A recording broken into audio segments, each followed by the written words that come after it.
हे अस्सलाम वालेकुम। हमारा आज का जो इम्पोर्टेंट टॉपिक है वो है अनसर्टेनिटी।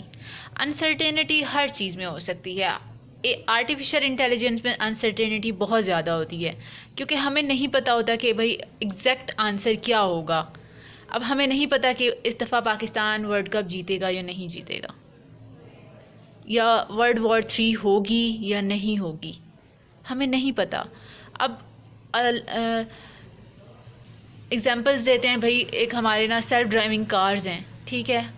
हमने उसको भाई इंफॉर्मेशन दे दी कि भाई तुमने ऐसे जाना है और आगे मतलब 30 मिनट की ड्राइव के बाद कोई साइन आएगा, उस पर तुमने रुक जाना है, उसके बाद फिर आगे चलते जाना है। तो हमें नहीं पता इस बात का कि दरमियान में अगर फॉर एग्ज़ाम्पल हम इधर पाकिस्तान में ही रोड पे चला देते हैं सेल्फ ड्राइविंग कार, आगे से कोई कुत्ता आ जाता है, कोई बिल्ली आ जाती है, तो वो गाड़ी नहीं रुकेगी। तो इन चीज़ों में ये सारी अनसर्टेनिटी आती है, सही है। तो अब हम देखते हैं कि ये क्या कहना चाह रहे हैं अनसर्टेनिटी में। It refers a situation where there is a lack of complete information. भाई हमें इंफॉर्मेशन कंप्लीट नहीं है उस चीज़ के बारे में, सही है। और knowledge about the particle aspect leading to ambiguity होती है ना हमें इस चीज़ में। तो हम ये अनसर्टेनिटी को दूर करने के लिए, उसमें सबसे ज़्यादा हम अनसर्टेनिटी दूर करने के लिए हम मैथमेटिक्स यूज़ करते हैं, स्टैटिस्टिक यूज़ करते हैं, ठीक है, ताकि हम ये अनसर्टेनिटी को दूर कर सकें, सही है। तो हम इस अनसर्टेनिटी को एक एग्जांपल के ज़रिए समझते हैं कि भाई अनसर्टेनिटी होती क्या है। वो कहता है calculate the probability of drawing a red card. अब रेड कार्ड उसमें क्या होता है, हार्ट का कार्ड होता है और डायमंड का कार्ड होता है फ्रॉम द डेक के अंदर। अब देखो यहाँ पे अगर आप मुझे लगता है मोस्टली सबको पता होगा ताश के कार्डों का ना, कि वो क्लब होता है, हार्ट होता है, स्पेड होता है और डायमंड होता है, सही। अगर जिसने नहीं भी खेला या उसको नहीं आइडिया, इट्स ओके, कोई मसला नहीं है, मैंने यहाँ पे ड्रॉ कर दिए हैं, ऐसे ही होते हैं, सही है। तो क्लब और स्पेड जो होते हैं वो ब्लैक में होते हैं और जो रेड होते हैं ना वो हार्ट और डायमंड वाले कार्ड रेड होते हैं, सही है। अब इसमें हमारे पास जो टोटल कार्ड होते हैं वो 52 होते हैं, सही है। उसमें रेड कार्ड जो होते हैं यानी हार्ट और डायमंड को मिला के हमारे पास 26 बनते हैं। अब यहाँ पे हमने प्रोबेबिलिटी फाइंड करनी है, उसमें हमने क्या करना है, जो 26 यानी हमारे पास जो रेड कार्ड आ रहे हैं तो उसको हम डिवाइड कर देंगे टोटल के ऊपर, फिर 1/2 आ जाता है हमारे पास, सही है।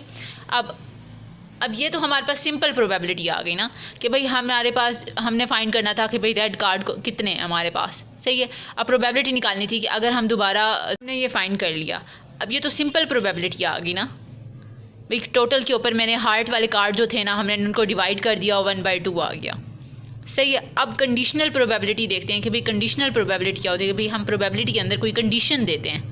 Now let's introduce a condition. भाई हम देखते हैं अभी कंडीशन क्या है। You want to calculate the probability of drawing a diamond given that you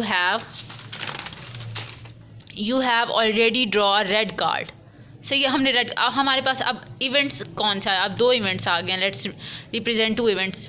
drawing a diamond even of interest, मतलब हमारे पास हमने ना एक डायमंड कार्ड को हमने वो करना है, ड्रॉ करना है, सही है। अब दूसरी हमारे पास क्या आ रही है कि ड्रॉ अ रेड कार्ड। और रेड कार्ड हमने निकालना है, वो कंडीशन है कि भाई जो भी आ जाए, डायमंड भी हो सकता है, हार्ट भी हो सकता है, सही है। अब प्रोबेबिलिटी का हमें पता है कि भाई प्रोबेबिलिटी का फार्मूला क्या होता है, ये होता है प्रोबेबिलिटी का फार्मूला। अब हमें पता है कि भाई रेड कार्ड जो है ना वो कितने हैं, 13 है। रेड कार्ड हमारे पास जो है डायमंड वाले वो 13 है। ओवर टोटल पे मैंने डिवाइड किया, 0.25 आया। अब 0.25 को मैंने ऊपर लिखा, सही है। उसके बाद प्रोबेबिलिटी ऑफ बी जो है उसको 0.5 लिखा, जो मैंने पीछे निकाला था ना 1/2 आया था, वो अब 0.5 आ गया। ये है हमारी कंडीशनल प्रोबेबिलिटी। भाई हमें एक कंडीशन दी हुई है, हम उसके मुताबिक उसको फाइंड कर रहे हैं। अब रीजनिंग अंडर सर्टेनिटी, ठीक है। Various type of reasoning strategies use करते हैं हम लोग अनसर्टेनिटी को दूर करने के लिए या अंडरस्टैंड करने के लिए। पहले आती है प्रोबेबिलिटी। अब जो मोस्ट फेमस है ना, या हम बहुत ज़्यादा यूज़ करते हैं, वो प्रोबेबिलिटी को ही यूज़ करते हैं। उसके बाद बायसीन नेटवर्क्स होते हैं। उसमें बायसीन नेटवर्क्स ये होता है कि भाई हमारे पास जो अनसर्टेनिटी आ गई है ना, हम उस अनसर्टेनिटी को ग्राफिकल रिप्रेजेंटेशन में वो करते हैं, भाई रिप्रेजेंट करते हैं कि भाई ग्राफिकल रिप्रेजेंटेशन करते हैं उस चीज़ की।